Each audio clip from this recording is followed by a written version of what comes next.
Bonsoir à tous, très heureux de vous retrouver sur la nouvelle chaîne ivoirienne. Voici les titres de ce journal. Le Premier ministre a participé aujourd'hui à la 8e édition de la cérémonie de diplomation des étudiants de l'Université méthodiste de Côte d'Ivoire. Parrain de cette promotion, Robert Begré-Mambé a invité ses filleuls à poursuivre sur la voie de l'excellence. La question de la gouvernance était au cœur d'une conférence organisée ce vendredi 13 décembre. Elle est à l'initiative de l'ONG Alaco qui veut lutter contre la corruption et le blanchiment de capitaux. Et puis en France, 9 jours après la chute du gouvernement de Michel Barnier, l'Élysée a annoncé la nomination de François Bayrou, leader du MoDem et figure centriste de 73 ans. À la tête du gouvernement, la passation de pouvoir s'est tenue aujourd'hui à 17h, heure de Paris. La 8e édition de la cérémonie de diplomation des étudiants de l'Université méthodiste de Côte d'Ivoire s'est tenue aujourd'hui. C'est le Premier ministre Robert Begré-Mambé qui est le parrain de la promotion 2023-2024. Le chef du gouvernement a exhorté ses filleuls à poursuivre sur la voie de l'excellence tout en félicitant tous leurs encadreurs. Le récit de Salif Yalekoué et Fulgence Kissiedou. La célébration de l'excellence au rendez-vous à l'Université méthodiste de Côte d'Ivoire. L'institution a organisé la 8e édition de la cérémonie de diplomation en présence de dignitaires religieux et des parents d'élèves.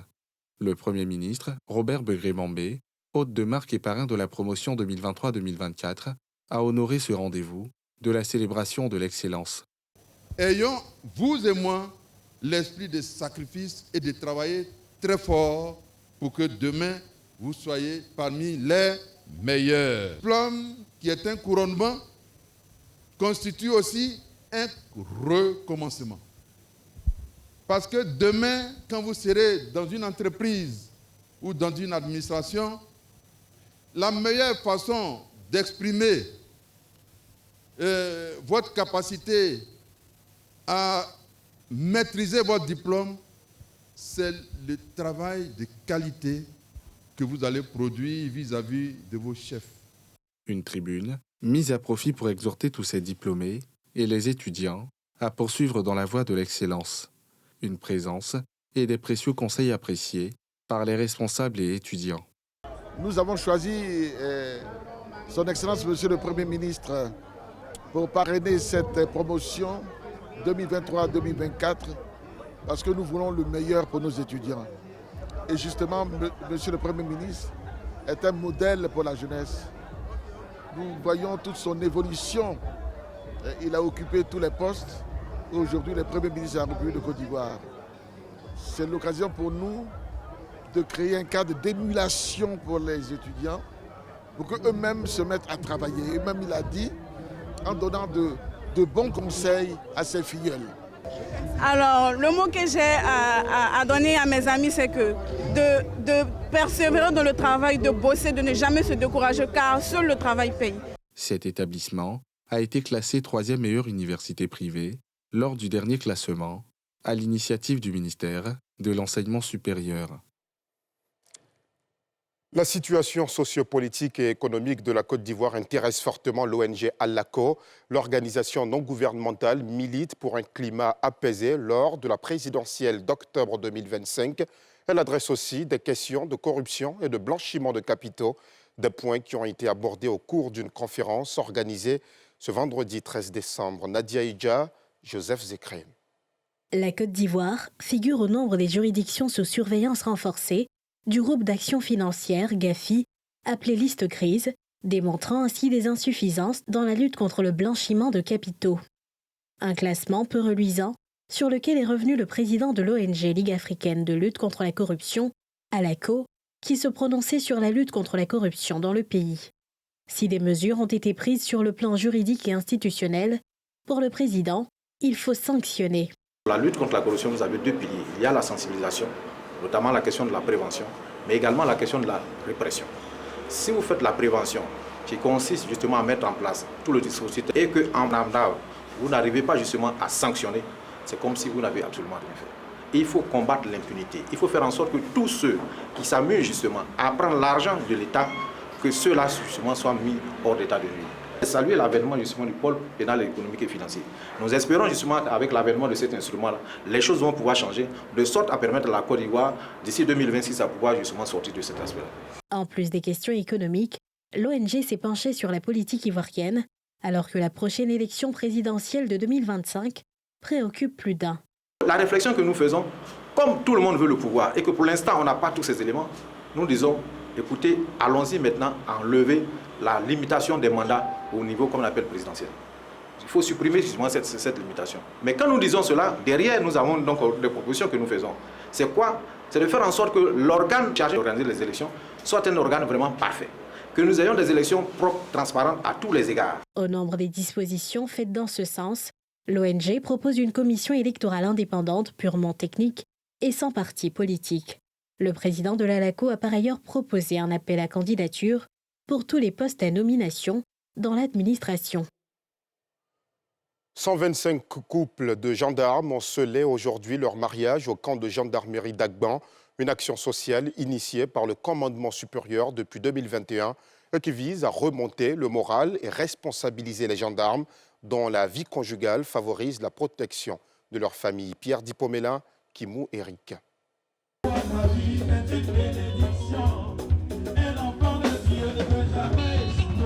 Ambiance de fête au camp d'Agban ce vendredi avec l'orchestre de la gendarmerie qui revisite son répertoire et les airs du moment. 115 gendarmes et leurs compagnes sont à l'honneur. Ils doivent sceller leur union par les liens du mariage. Mariage groupé à l'initiative du commandement supérieur. C'est Daouda Sidibé, 7e adjoint au maire d'Abobo, qui officie la cérémonie. Le général Apalo Touré, initiateur de cette série de mariages collectifs de ces hommes depuis 2021, est revenu sur la nécessité pour un gendarme digne de se marier. Non seulement vous avez le serment de mariage, mais vous avez prêté un serment de servir avec honneur et fidélité. Or, justement, pour servir avec honneur et fidélité la patrie, vous devez être un homme équilibré ou une femme équilibrée, qui n'est pas une personne éparpillée qui ne sait pas où elle va. Vous devez être quelqu'un de sérieux, quelqu'un de digne, quelqu'un qui sait ce qu'il veut et qui éloigne de lui l'éparpillement inutile qui déglingue sa personnalité. Le commandant supérieur a prodigué des conseils aux gendarmes volontaires à ce mariage collectif ainsi qu'à leurs épouses, tout en leur indiquant les services sociaux pour le règlement des différends. Le porte-parole des heureux mariés a dit sa reconnaissance et celle de ses frères d'armes à la hiérarchie.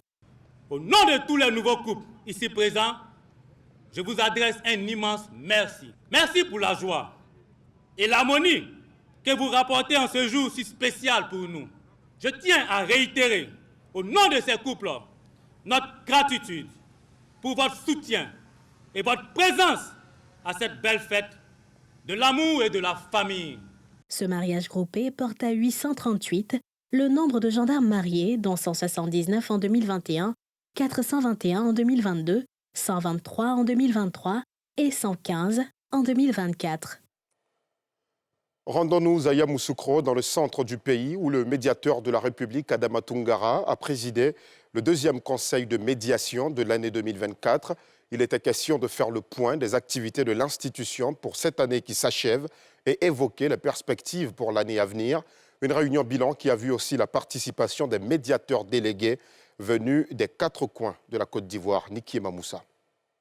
À quelques jours de la fin de l'année, le grand médiateur de la République, accompagné par les médiateurs délégués, fait le point des activités menées par son institution au cours des 12 derniers mois. Une occasion pour aussi aborder les perspectives pour l'année à venir. Le médiateur de la République prévoit couvrir toute l'étendue du territoire national par les ouvertures prochaines de 11 nouvelles délégations avant octobre 2025. Je reste convaincu qu'avec l'engagement et la détermination de chacun, les activités retenues dans le plan d'action seront toutes réalisées et auront un impact indéniable sur la tenue dans la paix et la convivialité de l'élection présidentielle d'octobre 2025. Cette réunion bilan s'est tenue dans le cadre du deuxième conseil de médiation de l'année 2024, qui a vu la participation de plusieurs délégués du pays. Nous pensons que ces actions-là auront un impact essentiel. Vous avez la sensibilisation des acteurs, de toute la population en général. Les acteurs, c'est les communautés, vous avez les jeunes, les femmes, enfin, les leaders communautaires, les leaders politiques, les partis politiques, tous également la communication, qui est un deuxième axe stratégique. Et vous avez le troisième axe stratégique, qui est l'observation de la situation de la cohésion sociale. Donc tout cela va se faire donc, en 2025 et je suis certain qu'aujourd'hui, que les gens iront aux élections, j'allais dire la fleur au fusil. Voilà. Sillonner un peu la région d'Assas, c'est-à-dire les 4 départements, pour des activités de sensibilisation, afin de consolider la cohésion sociale à travers des activités de sensibilisation et de formation aussi aux chefs du village, en tenant compte aussi du traitement des dossiers que nous avons. Comme point abordé pendant le Conseil, la question de la gestion des requêtes administratives, le règlement des différends de toute nature par la médiation, visant à renforcer la cohésion sociale et la promotion de l'institution auprès des populations. À Ziankolopé, dans la région du Poro, Mamadou Sangafoua Koulibaly a dit que la lumière soit et la lumière fut. Cette localité bénéficie désormais du système d'électrification, une étape clé du projet gouvernemental visant à électrifier des zones rurales non encore connectées au réseau électrique par le biais de solutions solaires innovantes. Le reportage de Marthe Chekwasi. Le village de Ziankolopé, situé dans la région de Korogo, a franchi une étape significative dans son développement avec l'inauguration de son système d'électrification hors réseau par le ministre Mamadou Sangafoua Koulibaly en charge du pétrole, des mines et de l'énergie. Une action qui résulte d'un partenariat stratégique entre le gouvernement ivoirien et la société chinoise Huawei Technologies, spécialisée dans les solutions énergétiques hors réseau. Saisissant l'occasion de cette cérémonie d'inauguration, le ministre Sangafoua Koulibaly a souligné l'importance de l'accès à l'électricité pour le développement des zones rurales. Nous sommes venus poser notre geste ici, qui est riche en symboles, puisque c'est tout Ziankolopé qui fonctionne aujourd'hui. Les dames peuvent faire du commerce avec des congélateurs, elles peuvent aller au moulin même le soir, les jeunes peuvent se permettre de jouer même le soir, tard la nuit, les enfants étudient, tout le monde a un cellulaire ici désormais qui est branché, ils sont connectés. Donc on est très très heureux et pour nous c'est un modèle qu'il nous faut maintenant étendre sur l'ensemble du territoire. Ce partenariat a permis l'installation d'un dispositif complet comprenant 40 panneaux photovoltaïques d'une capacité de stockage de 97 kWh et 17 poteaux pour la distribution de l'énergie qui permet de fournir de l'électricité à 33 foyers, améliorant ainsi les conditions de vie des habitants et répondant à leurs besoins énergétiques fondamentaux. Quand il faisait nuit, on était tellement fatigués. S'il fait nuit nette là, tu ne peux même pas bouger. Tu es là, tu ne sais pas comment faire. Mais actuellement, il y a le courant. Tous les enfants, même si un élève veut étudier là, il est content, il est sur la lumière. Le projet d'électrification de Ziankolopé s'inscrit dans une initiative plus large visant à électrifier l'ensemble des zones rurales par le biais de solutions solaires innovantes. Ce projet s'inscrit dans le cadre des efforts continus du gouvernement ivoirien pour atteindre l'objectif d'accès universel à l'électricité d'ici 2030, comme indiqué dans le Plan national de développement PND. Cette initiative touche déjà 30 localités à travers le pays sur les 100 prévues dans le cadre de ce partenariat. Avec une superficie de 530,5 hectares et une population estimée à plus de 450 000, Daloa est la troisième ville la plus peuplée de Côte d'Ivoire. Cette forte croissance de la population et une urbanisation rapide confrontent la cité des Antilopes à des défis importants en matière de gestion urbaine. L'absence d'un système d'adressage efficace est d'ailleurs l'un des problèmes majeurs dans cette partie du pays. C'est pourquoi la direction de l'adressage et de la restructuration urbaine a lancé hier mercredi, il y a 2 jours donc, mercredi 11 décembre 2024, le démarrage du projet d'adressage moderne pour les villes de l'intérieur. C'était sous le regard de Nadia Idja.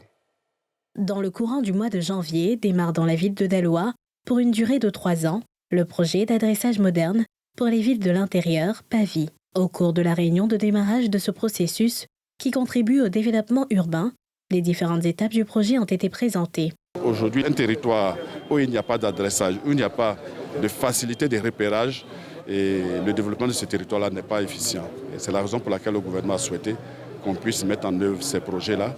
Et le ministère de la Construction est à pied d'œuvre pour conduire ce processus pour qu'il soit inclusif et prenne en compte les préoccupations des différentes parties prenantes. Présentes massivement à cette réunion de présentation, les populations n'ont pas caché leur enthousiasme quant à la mise en œuvre du PAVI. On a proposé des noms en fonction de l'importance de ces personnes, en fonction de ce qu'ils ont posé comme action, les animaux, nos rivières que nos parents adoraient, tout ça, vraiment des édifices. On a parlé de tout. Nous allons déjà nous impliquer.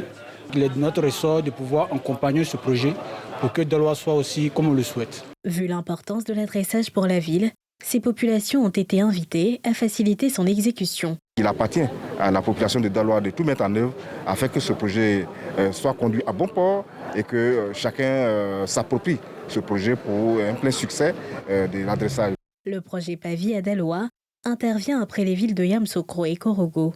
C'est en 2017 que le gouvernement a décidé de faire de l'adressage un outil de gestion et de planification urbaine en vue d'améliorer la circulation et le repérage des personnes physiques et morales. Une note de finance dans cette édition. La Côte d'Ivoire et les États-Unis renforcent leur coopération économique. Cela à travers l'ouverture du bureau régional de la Société financière de développement international. La cérémonie officielle d'ouverture a eu lieu ce 12 décembre à l'ambassade des États-Unis. C'était en présence de plusieurs autorités du pays. Nadia Edja, Fulgence Kissiedou. Le bureau régional de la Société financière de développement international, DFC, des États-Unis, est ouvert à Abidjan, avec comme axe d'intervention le financement de projets structurants dans le secteur tel que l'énergie renouvelable, les infrastructures, l'industrie, l'agriculture durable, les technologies de l'information et de la communication. Ce bureau va renforcer la coopération économique entre la Côte d'Ivoire et les États-Unis. La Côte d'Ivoire est déjà un leader économique. Et avec la détermination des partenariats, nous pouvons positionner la Côte d'Ivoire comme un pionnier du commerce et de l'innovation en Afrique et une plateforme pour le commerce avec la première économie mondiale, les États-Unis. Pour le représentant de la DFC, cette présence est une opportunité pour la région. En 5 ans, on a pu atteindre un portefeuille de 50 milliards et on a de grandes ambitions pour la région. On cherche des projets à haut impact. On a une forte capacité de mobilisation de capital. On est dynamique. Présent à l'inauguration de ce bureau, le ministre du Commerce et de l'Industrie a exhorté le secteur privé à se l'approprier. Ça crée ce qu'on appelle la proximité. Pour que nos hommes d'affaires, au-delà du système bancaire classique, puissent s'approcher de la DFC pour bénéficier de financements qui peuvent aller de 1 million de dollars jusqu'à 1 milliard de dollars. Donc ça fait une opportunité supplémentaire pour les hommes d'affaires à l'effet de mobiliser des fonds. Et c'est également un instrument qui va attirer des opérateurs économiques américains ici en Côte d'Ivoire. Parce qu'ils savent que localement, ils peuvent lever des fonds auprès de la DFC et à des conditions qui sont avantageuses. Avant l'ouverture de la DFC, la Côte d'Ivoire et les USA ont procédé quelques mois plus tôt au lancement des activités du bureau commercial des États-Unis en Côte d'Ivoire et en Afrique. Ce pays d'Amérique est le 5e partenaire commercial de la Côte d'Ivoire.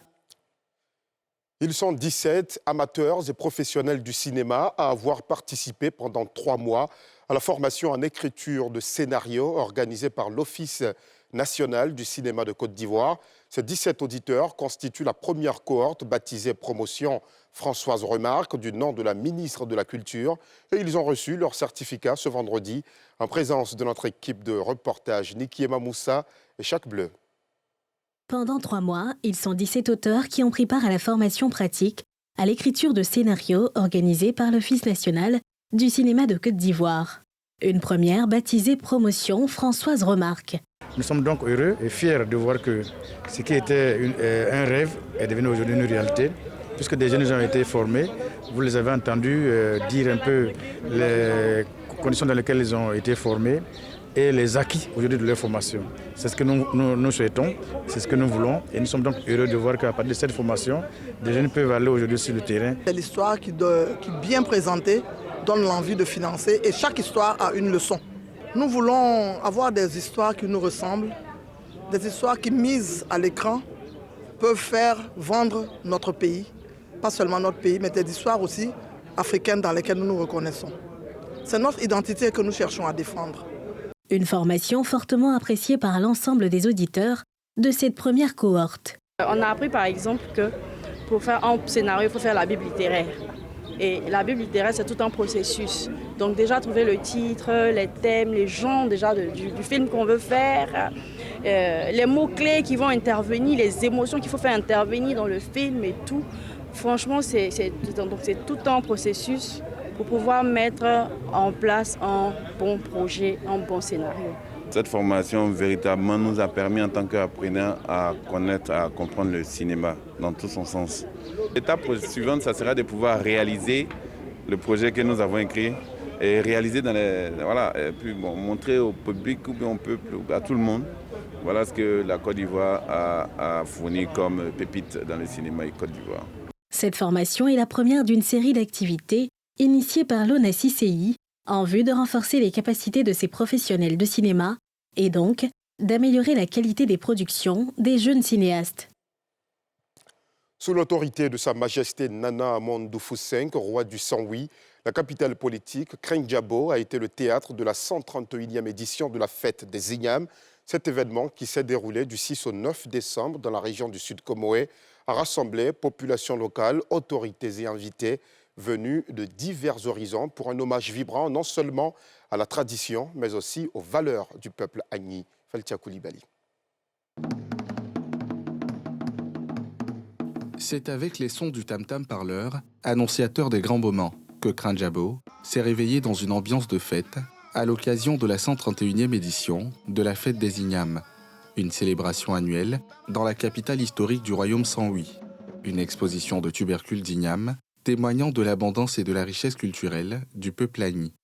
Moment fort de cette célébration ancestrale, l'arrivée de Sa Majesté Nana Amandoufou V, portée fièrement par les fils du royaume, lors d'un défilé, haut en couleur, enrichi par des danses traditionnelles sacrées, des chants ancestraux et la présence exceptionnelle du roi des Abrons, invité d'honneur.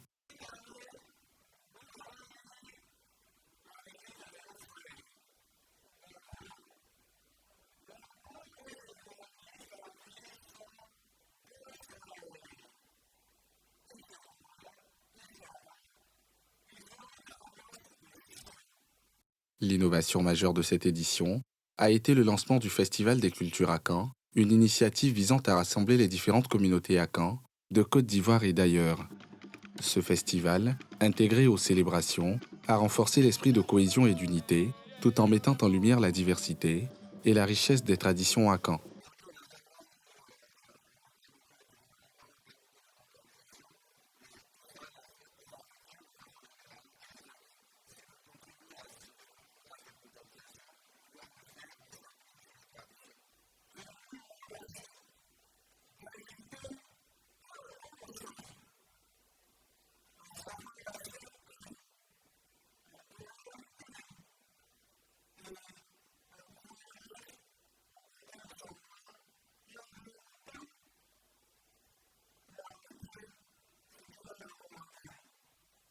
La fête des Ignames, considérée comme le Nouvel An Agni, est un moment qui marque la fin des récoltes et le début de la nouvelle saison agricole. À travers des cérémonies, empreintes de spiritualité, la communauté remercie les ancêtres et la terre pour les moissons passées, tout en sollicitant des bénédictions pour l'avenir. Dans l'actualité hors de nos frontières, en France, le nouveau Premier ministre est connu. Il s'appelle François Bayrou, 73 ans, leader du MoDem et figure centriste. Il remplace Michel Barnier. La passation de pouvoir entre les deux hommes s'est tenue aujourd'hui à 17h, heure de Paris. Cheikh Raïs. Emmanuel Macron a nommé ce vendredi François Bayrou comme Premier ministre au terme de longues consultations pour trouver un successeur à Michel Barnier, renversé par les députés la semaine dernière. Le patron du MoDem premier allié du chef de l'État et figure du centre, aura la lourde tâche de former un gouvernement susceptible de survivre à la menace de censure d'une Assemblée nationale sans bloc majoritaire et de faire adopter le budget de l'État pour 2025 dans la France et pour l'instant privé. Cette nomination intervient dans un contexte de crise institutionnelle profonde. La dissolution de l'Assemblée nationale, suivie d'une élection législative anticipée, n'a pas permis à un parti d'obtenir une majorité absolue. Depuis, le pays était plongé dans une impasse politique qui a déjà provoqué la chute successive de 2 gouvernements en moins d'1 an, celui de Gabriel Attal, puis celui de Michel Barnier. Avec cette nomination, Emmanuel Macron mise sur l'expérience et le pragmatisme d'un homme de consensus. Reste à savoir si François Bayrou saura relever ce défi colossal dans un paysage politique plus fragmenté que jamais. C'est sur cette note que s'arrête cette édition. Merci aux équipes techniques et de rédaction. Merci à vous aussi de l'avoir suivi. Excellente soirée sur la nouvelle chaîne ivoirienne.